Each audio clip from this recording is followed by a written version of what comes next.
This chapter gave quite a few characters some very epic moments, gave one specific character a very traumatic memory, and set up one of the biggest reveals of the entire series. But before I get into any of that, I just want to take a quick moment to apologize for underestimating Sanji after the last chapter. I am sorry, Sanji, I clearly was not familiar with your game, despite the fact that at this point I really should be, because besides Luffy, you've been the clear MVP of this entire arc. I mean, yeah, sure, you've had some major missteps, like, not protecting Vegapunk from Kizaru, but when it came down to protecting the one character from this entire arc that majority of the fandom wants to stay safe, aka Bonnie, you've been 5 for 5. Which again, really shouldn't be surprising. In fact, this is kind of par for the course for Sanji. Anytime there's a young, beautiful woman in danger in range of his observation haki, he will move heaven and earth in order to protect her. And it doesn't matter who his opponent ends up being, because no matter what, Sanji will muster up just enough strength to land one clean blow in order to protect the damsel in distress. Which is why, once I saw that panel of Sanji realizing that Bonnie was in danger, I knew without even seeing the leaks from this chapter, that Sanji was going to run over and land one big hit on Venus. Which he did in one of the coolest shots of the entire chapter. But of course, as always, Sanji's epic moments don't get to last long, because immediately after he kicks him, Venus goes right back into his full Zoan form and just chomps right down on him. But lucky for him, Oimo and Kashi are right there to back him up, which, now that the three of them are there facing off against Venus, and we have Bonnie turning into her giant form, which by the way was one of the coolest reveals of the entire chapter, I think the 5 of them have a really good chance of holding Venus off for as long as they need to. Again, they can't kill him, they can't beat him, they can't really do too much damage to him, but I think they can hold him to a standstill long enough for the rest of the crew to get there. Or at the very least for Luffy, Dory, and Brogy to get there. But actually, you know what, scratch that, because if they get there, then 2 more members of the Gorosei will also get there, which, with Luffy not being able to go back into Gear 5, they really will be outnumbered at that point. I can't believe I'm saying this, but Bonnie's group actually has a better chance of surviving without Luffy showing up. And speaking of chances of surviving, Nami's group has almost none. I mean, don't get me wrong, I was very impressed with how much they actually did against Saturn in this chapter, which, again, it's kind of par for the course. Once it comes down to protecting one of their own, the Straw Hats have this tendency to just muster up the strength out of nowhere that they had never shown before, and in the case of half the members in this group, a lot of courage. Because we immediately see Nami dive right onto Robin, trying to shield her from Saturn, using Zeus to block one of his attacks. We also see Chopper jump in and try to protect the both of them from one of the attacks as well. And we even see Usopp not even hesitate when it comes to attacking this giant monster standing in front of him, which normally he would run from the hills from. Brook going on the offensive is something I expected. When it comes down to it, him and Sanji are usually the ones you can expect to get things done. I'm not exactly sure why the 2 pervert members of the team are the ones we can always rely on, but for some reason they are always the ones to step up when we need them to. But when it came down to it, I honestly did not expect the Coward Trio to put in as much effort against Saturn as they did in this chapter. Now, that being said, I don't think even with all of them working together that they are going to stand a chance of even stalling Saturn for a moment, but maybe this one instance where they blocked a few of his attacks will be just the amount of time they need in order for Zoro and Jinbei to show up. Because again, the only hope I have for this group surviving is if those 2 come in and do a lot of the heavy lifting.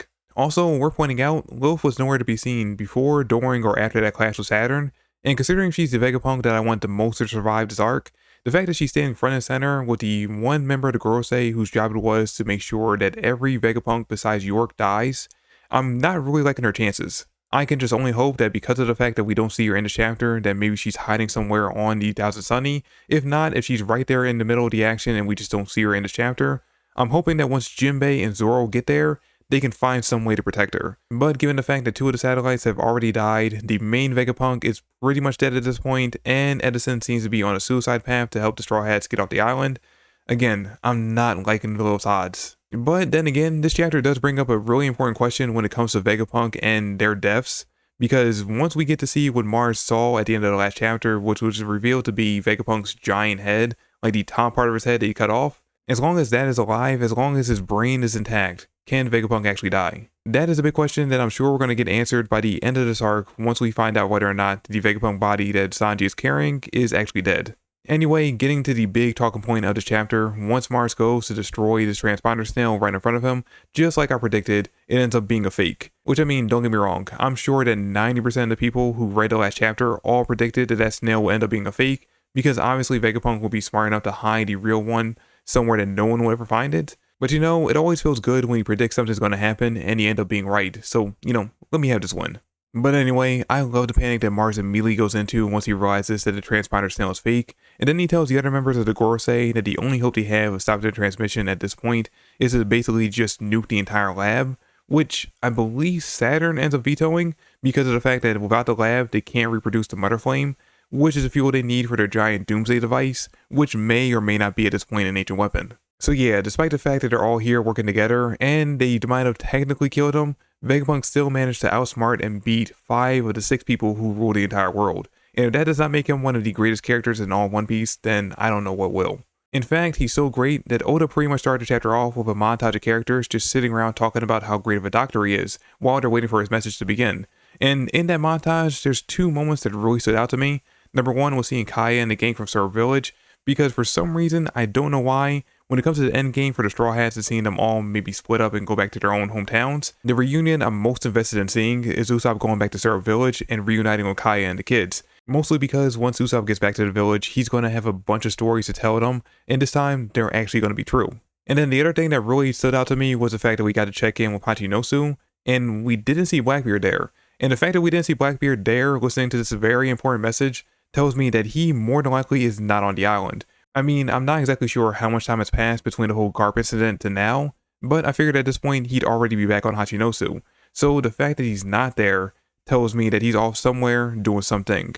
And when it comes to Blackbeard, that always scares me, because that something he's doing is usually attacking another named character who should outright beat him, but somehow, some way he ends up walking away with the victory. So yeah, if we don't end up seeing Blackbeard on Hachinosu before this arc's over, then that tells me that post this arc, we're going to end up finding out about some other character that he took out. And speaking of taking out, according to Vegapunk, that's exactly what the sea is going to end up doing to the human race, because this big message that he reveals at the end of the chapter is that apparently, at some point in the future, the entire world will sink into the ocean. He doesn't specify when or how in this chapter. I'm sure we're going to get revealed to that later on, but that is his big message. That is the big thing that he wanted to reveal, which I don't think anyone I saw trying to predict exactly what the message would be was predicting.